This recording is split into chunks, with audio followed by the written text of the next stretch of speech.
Ako nga pala si Jeanette. 22 years old. Kung tutuusin, simple lang naman ang pangarap ko.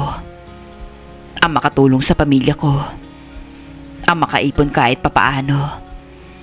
At ang makaalis sa hirap na matagal na naming dinaranas. Lumaki ako sa isang maliit na bahay sa probinsya. 4 kaming magkakapatid. At ako ang panganay. Si Mama, labandera.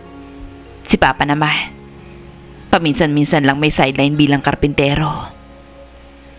Kaya nung may pagkakataon na inalok ako ng tita ko na magtrabaho sa kanila bilang kasambahay, hindi na ako nagdalawang isip. Ang tita kong si Tita Marisa ay kapatid ni Mama. 39 years old siya. Malayo ang agwat ng buhay namin. Siya, may sariling negosyo. May malaking bahay, kotse, at kumpletong kagamitan. Samantalang kami, halos kapusin araw-araw. Dito ka na lang muna, Jeanette. Kailangan ko rin ng tutulong sa bahay at mag-aalaga kay Miko. Sabi niya noon. Si Miko, ang anak niya, mag-4 na taong gulang pala. Makulit, pero mabait din. At yun ang naging trabaho ko. Ang maging yaya niya at katulong sa bahay nila. Sa bahay na yun, nakilala ko rin ang asawa niya. Si Tito Jaime, 41 years old. Unang tingin ko pa lang sa kanya, masasabi mong maayos siyang lalaki. Maayos manamit, may dating, at palaging nakangiti. May trabaho siya sa isang kumpanya sa Maynila. Pero dahil sa setup nila, minsan, nasa bahay siya nag-work. Minsan naman, umaalis. At doon nagsimula ang lahat. Sa simpleng pakikisalamuha. Noong una, normal lang ang lahat. Ginagawa ko ang trabaho ko. Ang paglilinis, pagluluto, pag-aalaga kay Miko. Si tita, madalas siyang wala. Umaalis ng umaga, uuwi ng gabi. Kaya kadalasan, ako at si Tito Jaime lang naiiwan sa bahay. Kasama si Miko. Jeanette, ang sipag mo ah. Hindi ka ba napapagod? Biro niya minsan, habang nakaupo sa sala. Ngumitila ako. Sanay na po, Tito. Hindi mo na kailangan magpo. Andito ka lang naman. Sagot niya. Sabay tawa. Doon ko napansin. Madali siya kausap. Maganang pakiramdam ko kapag nandyan siya. Hindi siya yung tipong amo na mayabang o naninigaw.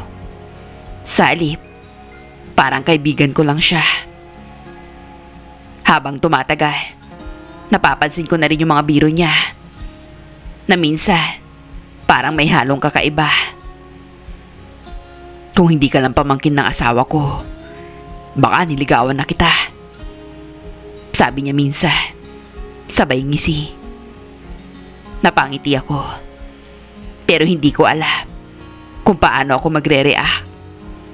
Parang biro, pero may kakaibang dating. Loko ka talaga, Tito. Sagot ko. Hindi ko alam kung bakit. Siguro, dahil matagal na rin akong walang naririnig na ganong klaseng papuri. O siguro, dahil sa paraan ng pagtingin niya sa akin. Hindi ko agad napansin. Pero unti-unti, nagiging mas komportable kami sa isa't isa. Kapag natutulog si Miko sa hapon, minsan, magkatabi lang kami sa sala. Nagwakwentuhan, nagbibiroan. Minsan, siya pa ang nag-aalok ng merienda. Jeanette, pahinga ka muna. Ako nang bahala sandali. Sabi niya, habang inaabot sa akin ng juice. At sa mga simpleng sandaling iyon, doon kami lalong nagkalapi. Hanggang sa dumating yung punto na hinahanap ko na ang presensya niya. Kapag wala siya sa bahay, parang may kulang. At kapag nandyan siya, hindi ko may paliwanag kung bakit mas bumibilis ang tibok ng puso ko. Alam kong mali. Alam kong hindi dapat. Pero sa bawat araw na lumilipas, mas lalo kong nararamdaman na may nabubuo na hindi na basta-basta mapipigilan. At hindi ko na malaya na yung simpleng pakikipagbiruan, pakikipag-usap, at pagiging komportable ay unti-unti nang nagiging isang bagay na hindi na dapat maramdaman. At doon nagsimula ang kwento ko. Isang kwentong hindi ko akalaing papasukin ko. Isang lihim na relasyon na pwedeng ikasira ng lahat. Habang tumatagal ang pananatili ko sa bahay nila, mas lalo kong nakikilala si Tito Jaime, kundi bilang isang lalaking marunong makinig at marunong magparamdam. Hindi ko alam kung kailan eksaktong nagbago ang lahat. Siguro, nagsimula iyon sa mga simpleng biro na unti-unting nagiging personal. Janet, parang lalo kang gumaganda ah. Sabi niya, isang umaga habang nagkakape kami sa kusina. Napahinto ako sa ginagawa ko. Nako, Tito, nagbibiro ka na naman. Hindi ah. Totoo yan. Hindi ko nga lang masabi kay Marisa. Baka magselos pa. Dagdag niya, sabay ngiti. Hindi ko alam kung bakit. Pero iba yung pakiramdam kapag siya ang nagsasabi nun. Parang may bigat. Parang hindi lang basta biro. At doon ko napansin, mas madalas na ang ganong klaseng usapan. Minsan, habang pinapatulog ko si Miko sa kwarto, maririnig ko siyang tatawag mula sa sala. Janet, tapos ka na ba? Magkwentuhan naman tayo sandali. At kapag lumalabas ako, nandoon siya. Nakaupo. Relax. Parang hinihintay talaga ako. Unti-unti, naging routine na namin yun. Kapag tulog si Miko, kaming dalawang nagkakasama. Nagkukwentuhan tungkol sa buhay ko, sa pamilya ko, at pati na rin sa kanya. Alam mo, Janet, minsan, nakakapagod din ang buhay may asawa. Bigla niyang sabi isang hapon. Napatingin ako sa kanya. Bakit naman po? Busy si Marisa. Lagi siyang wala. Naiintindihan ko naman. Pero minsan, parang mag-isa lang din ako dito sa bahay. Sagot niya. Medyo seryoso ang tono. Hindi ko alam kung anong sasabihin ko. Pero sa loob ko, may kung anong awa akong naramdaman. At doon nagsimula yung mas malalim na connection namin. Parang naging kakampi ko na rin siya. Isang taong nakakaintindi sa akin. At ako rin sa kanya. Hanggang sa dumating yung sandaling napapansin ko na iba na yung tingin niya sa akin. Hindi na basta biro. Mas tumatagal ang tingin niya. Mas malapit na siya kapag kausap ako. Minsan, habang inaabot ko sa kanya ang kape, nagkatama ang kamay namin. Bigla akong napaatras. Pero siya, hindi agad bumitaw ng tingin. Okay ka lang? Tanong niya. Mahina ang boses. Opo. Sagot ko. Pero ramdam kong nanginginig ako. Hindi ko maintindihan kung bakit ganun ang reaksyon ko. Hindi naman dapat. Alam kong mali. Pero sa bawat araw na lumilipas, mas lalo kong nararamdaman na hindi na normal ang lahat. Mas madalas na kaming magkatabi. mas madalas na ang tinginan. Mas madalas na ang mga biro na may halong totoo. Delikado ka, Janet. Sabi niya minsan. Pabiro, pero seryoso ang mata. Bakit naman po? Baka mahulog ako sa'yo.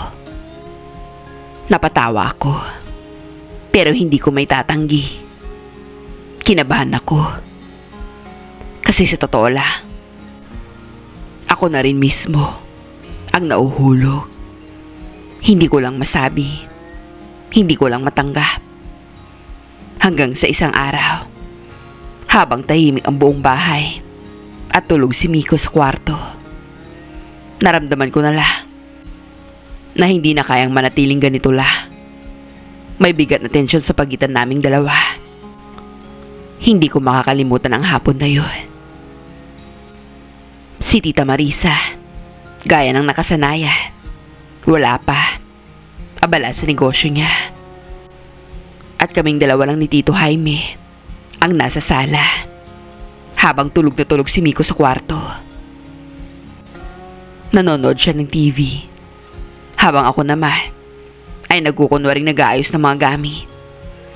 Pero sa totoo lang, hindi ako mapakali. Ramdam ko na may kakaiba. Parang may hangin na mabigat. Parang may hinihintay na mangyari. Janet. Tawag niya. Tapatingin ako sa kanya. Bakit po? Umupo ka nga muna dito. Nagdalawang isip ako. Pero lumapit pa rin ako. Umupo ako sa kabilang dulo ng sofa. May pagitan pa. Pero kahit may distansya, ramdam ko ang init. Pagod ka na ba? Tanong niya. Medyo lang po. Sagot ko. Tumango siya. Tapos tumingin sa akin. Hindi yung normal na tingi. Mas mabagal. Mas malalim. Alam mo ba, hindi ka na lang basta kasambay dito. Sabi niya. Kinabahan ako. Ano pong ibig niyong sabihin? Importante ka na sa akin. Parang tumigil ang mundo ko sa narinig ko. Hindi ako nakasagot. Hindi ako makagalaw. At bago ko pa maintindihan ang lahat, lumapit siya. Dahan-dahan. Parang binibigyan ako ng pagkakataong umatras. Pero hindi ako umatras. Hindi ko alam kung bakit. Pero nanatili lang ako roon. At doon niya hinawakan ng kamay ko. Mahigpit. Pero may pag-iingat. At doon ko na-realize, hindi lang siya ang may gusto, kundi ako rin. Ramdam ko ang tibok ng puso ko. Hindi ko maintindihan. Pwede ba to? Tanong niya. Pabulong. Isang tanong na alam naming pareho ang sagot. Hindi. Hindi po. Pero ang katawan ko, hindi sumunod. Hindi ako lumayo. Sa halip, nanatili lang ako. At iyon na ang naging sagot ko. Doon nagsimula ang unang paglabag namin. Hindi na ako tumingin sa kanya. Sa sandaling iyon, kami ay dalawang taong piniling sumugal. Piniling gawin ang bagay na alam naming mali. Tahimik ang lahat. Walang nakakaalam. At sa likod ng katahimikan na yun, doon nagsimula ang lihim naming dalawa. Isang lihim na hindi dapat nabuo, pero pareho naming ginusto. At mula sa araw na yun, hindi na kami bumalik sa dati. Hindi ko alam kung sino ang unang nahulog. Basta nung hapon na yun, bumigay lahat ng depensa ko. Naramdaman ko na lang na magkalapat ng mga labi namin. Hanggang sa tuluyan ng may naganap sa amin nung hapon na yon. At natapos kami bago dumating si tita. Natapos kami na baybayad ng saya sa mga labi namin. Pagkatapos ng araw na yon, akala ko matatakot ako. Akala ko iiwas ako. Akala ko magigising ako sa katotohanan na mali ang ginawa namin. Pero hindi. Ang nangyari, mas lalo kaming naging malapi. Parang may pinto na nabuksan na hindi na namin kayang isara. Kinabukasan, normal lang ang lahat. Si Tita Marisa, abala pa rin sa negosyo. Si Miko, gaya ng dati, masigla at walang kaalam-alam. At kaming dalawa ni Tito Jaime, nagkunwaring walang nangyari. Janet, pakihandangan ng kape. Utos ni tita. Opo, tita. Sagot ko. Pagharap ko kay Tito Jaime para iabot ang tasa. Nagtagpo ang mga mata namin.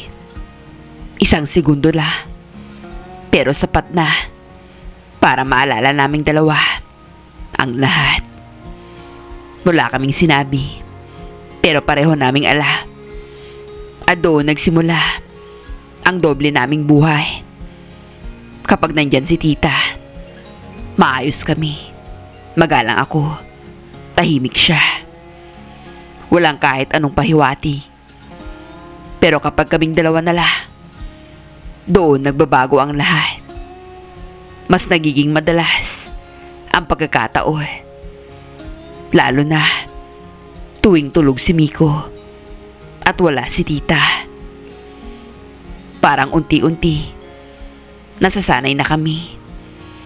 Hindi na kami gaanong kinakabahan. Hindi na rin kami gaanong nagdadalawang isip. Namiss kita kanina. Bulong niya minsan habang nasa kusina kami. Napayuko ako. Hindi ko na alam kung paano lalabanan yun. Kasi sa totoo lang, ako rin, hinahanap-hanap ko na siya. Yung presensya niya, yung paraan ng pagtingin niya sa akin, yung pakiramdam na may taong pumapansin at pumipili sa akin. Isang bagay na matagal ko nang hindi nararamdaman sa buhay ko. Pero habang tumatagal, mas lalo akong nilalamon ng konsensya. Sa tuwing makikita ko si tita, may kurot sa dibdib ko. Dahil mabait siya sa akin, pinagkakatiwalaan niya ako. Tinuring niya akong parang pamilya. At ako ang sumisira sa tiwala niya. Pero kahit gano'n, hindi ko pa rin magawang tumigil. Kasi sa bawat pagkakataon na magkalapit kami ni Tito Jaime, nawawala lahat ng mali. Parang kami lang ang mahalaga. Wala namang makakaalam. Sabi niya minsan, hanggat tayo lang ang nakakaalam, walang problema. Gusto kong maniwala. Gusto kong kumapit sa ideyang iyon. Kaya pinili naming ipagpatuloy. Pinili naming manatili sa lihim. Isang lihim na unti-unting nagiging mas mapangani. Isang lihim na hindi na basta relasyon, kundi isang kasalanang paulit-ulit naming pinipili. Habang tumatagal, mas lalo akong nasasanay sa doble naming buhay. Sa umaga, ako si Janet, ang masipag na kasambahay at yaya ni Miko. Sa likod ng saradong pinto, ako yung babaeng lihim na hinahanap ni Tito Jaime. At siya naman, hindi na lang basta asawa ng tita ko, kundi isang lalaking pinili kong mahali, kahit mali. Pero kasabay ng paglalim ng relasyon namin, may mga bagay na hindi ko na kayang kontrolin. Makalipas la ng 3 buwan na lihim namin ni Tito, Nakaramdam ako ng kakaiba sa katawan ko. Hindi ko mawari. Pero parang may iba. Madalas, parang nahihilo ako. Tapos parang madalas, nagugutom ako. Tapos minsan, wala akong gana. Akala ko, normal lang sa dalaga yun. Hanggang sa isang araw, dumuwal ako. Pero walang lumalabas. Akala ko isang beses lang yun. Pero naging madalas yung sintomas na yun. Hanggang sa napagtanto ko, delayed na pala ako. Doon ako kinabahan. Dahil hindi kami gumagamit ng proteksyon. Hindi ko magawang mag-pills noon. Dahil nahihiya akong bumili. Kaya inisip ko na lang, sana mali ako ng hinala. Hanggang sa mas naging malala pa yung sinyalis na lumalabas. Kaya naman, nagpasya na akong bumili ng PT. Pag-uwi ko ng bahay, agad akong nag-test. Habang nasa banyo ako, hindi ko maintindihan yung nararamdaman ko. Ipinagdadasal ko na sana mali lang lahat ng hinala ko. Na sana wala lang. Na sana negative ang lumabas. Hanggang sa ilang minuto lang ang lumipas, lumabas ang resulta sa PT. 2 linya. 2 pulang linya ang lumabas. Nanlaki ang mga mata ko sa nakita ko. Ibig sabihin, positive. Hindi ako makareact. Hindi ako makaiyak. Hindi ko alam kung paano tatanggapin na buntis ako. Sa edad kong to, buntis ako. Hindi dahil may boyfriend ako. Buntis ako at walang ibang ama. Ang lalaking hindi ko dapat pinatulan. Wala akong pwedeng ibang sisihin kundi ang sarili ko. Dahil sa lahat ng nangyari sa amin, lahat yun ay ginusto ko. Doon na pumatak ang luha ko nung nag-sink in na sa utak ko mga kasalanan ko. Buong araw kong tulala. Hindi ko alam kung paano sasabihin. Hindi ko alam kung kanino ako lalapi. Hanggang sa hindi ko na kayang kimkimi, nagkaroon ako ng lakas ng loob. Nakausapin si Tito Jaime. May sasabihin po ako sa'yo. Sabi ko, habang nasa kusina kami. Napansin niya agad ang seryoso kong mukha. Bakit? Ano yun, iha? Huminga ako ng malalim. Buntis po ako. Parang biglang nanigas ang buong katawan niya. Hindi siya agad nakapagsalita. Nakatingin lang siya sa akin. Parang hindi makapaniwala. Anong sabi mo? Tanong niya. Tito, buntis po ako. Ulit ko. At doon ko nakita ang pagbabago sa mukha niya. Yung lalaking dati ay kalmado, mapagbiro, at maalaga. Biglang naging seryoso. Biglang naging malami. Sigurado ka ba? Tanong niya. Tumango ako at pinakita ko sa kanya ang PT ko. Tahimik siya. Ilang segundo na parang oras ang lumipas. Hanggang sa napabuntong hininga siya. Janet, hindi pwede to. Parang may tumusok sa dibdib ko. Ano pong ibig niyong sabihin? Hindi pwedeng malaman ni Marisa to. Masisira ang lahat. Sabi niya, diretso. Eh yung bata, paano po yung magiging anak natin? Tanong ko. Hindi siya agad sumagot. Tumingin lang siya sa akin. Pero hindi na tulad ng dati. Wala na yung lambi. Wala na yung init. Kundi isang desisyon na lang. Kailangan nating ayusin to. Habang maaga pa. Paano po? Mahina kong tanong. At doon niya sinabi ang bagay na hindi ko inaasahan. Pero kinatakutan ko. Hindi natin pwedeng ituloy ang pagbubuntis mo. Parang gumuho ang mundo ko. Ano po? Ano pong ibig niyong sabihin? Bibigyan kita ng pera. Malaki.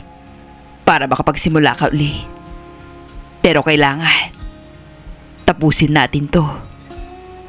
Sabi niya. Napaatras ako. Parang hindi ko siya kilala. Ganun lang. Ganon na lang ba yun, Tito?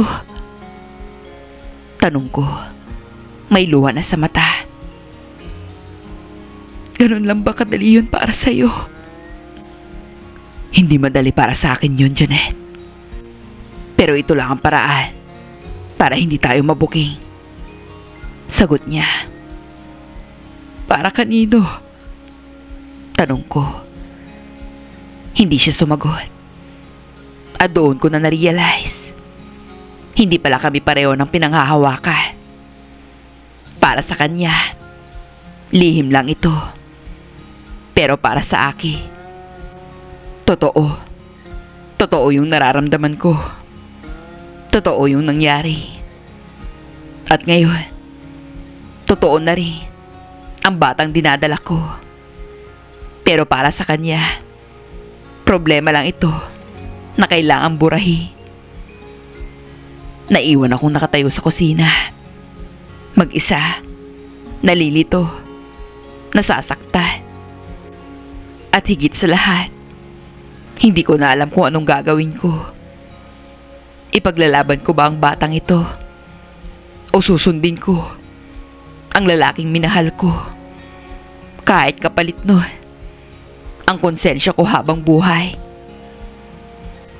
Hanggang ngayon, hindi pa rin malinaw sa akin kung ano ang tamang gawin.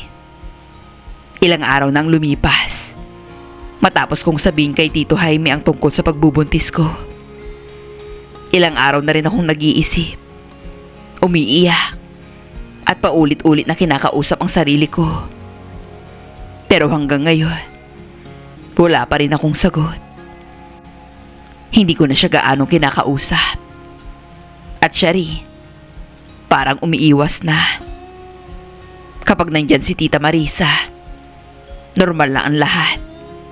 Parang walang nangyari. Parang wala kaming lihim na sinisira sa likod niya. Pero kapag nagkakasalubong kami ni Tito Jaime, iba na. May distansya, may bigat, at may takot. Hindi ko alam kung kaya ko bang ipagpatuloy to. Hindi ko alam kung kakayanin ko bang harapin ang mundo. Lalo na ang tita ko kapag nalaman niya ang katotohanan. Pero hindi ko alam kung kaya ko bang tanggalin ang batang ito na walang kasalanan. Nabunga ng isang pagkakamaling pareho naming pinili. Naalala ko yung sinabi ni Tito Jaime. Bibigyan kita ng pera. Makakapagsimula ka uli. Oo, malaking bagay yun. Sa hirap ng buhay namin, sapat na siguro yun para magbago ang kapalaran ko. Makakatulong ako sa pamilya ko. Makakaalis ako sa sitwasyong ito.